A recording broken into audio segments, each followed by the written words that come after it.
आपको पता है हमारे देश में सबसे ज़्यादा मुकदमे कौन लड़ता है या सबसे बड़ा मुकदमेबाज कौन है? ये कोई और नहीं, हमारी सरकार ही है जो सबसे ज़्यादा मुकदमे लड़ती है। सरकार को अपने मुकदमे लड़ने के लिए सरकारी वकीलों की फ़ौज की आवश्यकता होती है, इसीलिए हमारी सरकार के पास वकीलों की एक बड़ी फ़ौज होती है। आप जानते हैं सबसे बड़ा सरकारी वकील कौन होता है या सरकारी वकीलों की डिफरेंट पोस्ट्स क्या क्या होती हैं? आज हम इसी विषय पर चर्चा करेंगे। चलिए शुरू करते हैं।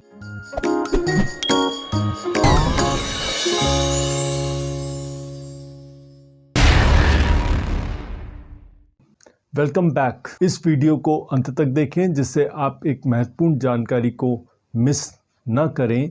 सरकारी वकीलों के पदों के बारे में हम डिस्कस कर रहे थे। पहली कड़ी जो सरकारी वकीलों में होती है, प्रोसिक्यूटर।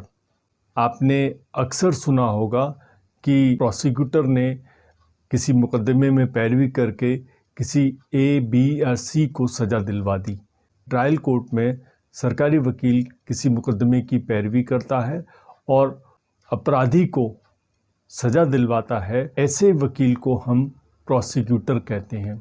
आपराधिक मामलों में यदि कोई अपराध किसी व्यक्ति के खिलाफ किया जाता है तो उस अपराध को राज्य के खिलाफ अपराध माना जाता है। इसीलिए राज्य सरकार जितने भी आपराधिक मामले होते हैं उनमें एक पार्टी होती है। राज्य सरकार प्रोसिक्यूटर के माध्यम से मुकदमे को आगे बढ़ाती है। राज्य सरकार की वो एजेंसी जो किसी अपराधी को सज़ा दिलाने का कार्य करती है, उस एजेंसी को हम प्रोसिक्यूशन कहते हैं। अब हम जानते हैं एडवोकेट जनरल के बारे में। राज्य सरकार यदि कोई कानून विधानसभा में लेकर आती है तो उस कानून के संबंध में एक विधि अधिकारी की आवश्यकता होती है जिससे कि वो कानूनी राय ले सके, क्योंकि राजनीतिज्ञों को कानून के बारे में उतनी ज़्यादा जानकारी नहीं होती है। इसी वजह से राज्य सरकार को विधि अधिकारी नियुक्त करना होता है। राज्य सरकार का सबसे बड़ा विधि अधिकारी एडवोकेट जनरल होता है। एडवोकेट जनरल को हम first law officer of any state कहते हैं। ये राज्य सरकार का सबसे बड़ा वकील भी होता है।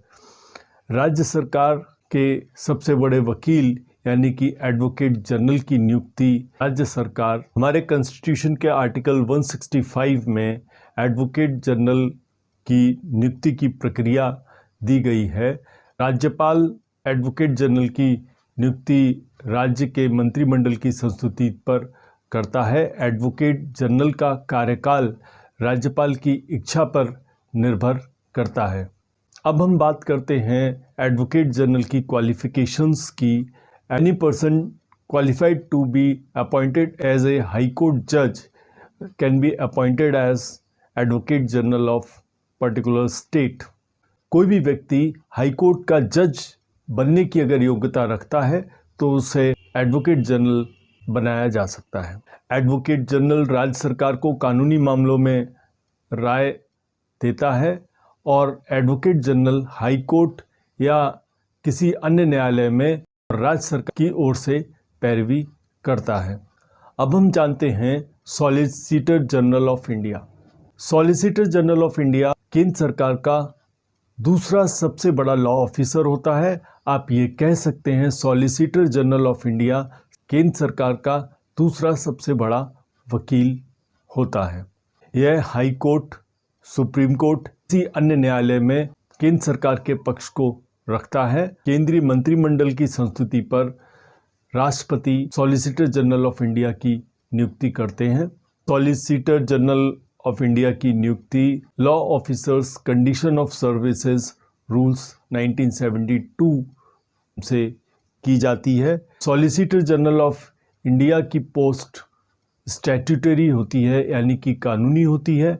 ऐसा तो है नहीं सिर्फ सॉलिसिटर जनरल ही सारे कानूनी मामलों को केंद्र सरकार के निपटा देगा। सॉलिसिटर जनरल की मदद करने के लिए एडिशनल सॉलिसिटर जनरल्स की भी नियुक्ति केंद्र सरकार करती है। एडिशनल सॉलिसिटर जनरल को उसके कानूनी कार्य में मदद करते हैं और जो भी कार्य solicitor general additional solicitor generals को देता है वो कार्य करने में मदद करते हैं। ये भी सुप्रीम कोर्ट में या हाई कोर्ट में केंद्र सरकार के पक्ष को रख सकते हैं। एडिशनल सॉलिसिटर जनरल्स की संख्या 10 से 12 के बीच में होती है। चर्चा करते हैं अटॉर्नी जनरल ऑफ इंडिया, या हिंदी में जिसे महान्यायवादी कहा जाता है। अटॉर्नी जनरल ऑफ इंडिया की नियुक्ति राष्ट्रपति के द्वारा की जाती है। कॉन्स्टिट्यूशन के आर्टिकल 76 और प्लस 1 में अटॉर्नी जनरल के नियुक्ति की प्रक्रिया दी गई है। अटॉर्नी जनरल का कार्यकाल राष्ट्रपति की इच्छा पर निर्भर करता है। अटॉर्नी जनरल की पोस्ट कॉन्स्टिट्यूशनल होती है क्योंकि संविधान में इनकी नियुक्ति की प्रक्रिया प्रदत्त है। अटॉर्नी जनरल किसी भी कानूनी विषय पर केंद्र सरकार को राय दे सकता है और हिंदुस्तान के किसी भी न्यायालय में केंद्र सरकार का पक्ष रखने के लिए उपस्थित हो सकता है और अटॉर्नी जनरल सुप्रीम कोर्ट और हाई कोर्ट्स में केंद्र सरकार के पक्ष को रखता है। अटॉर्नी जनरल के कार्य में सॉलिसिटर जनरल और एडिशनल सॉलिसिटर जनरल्स हेल्प करते हैं।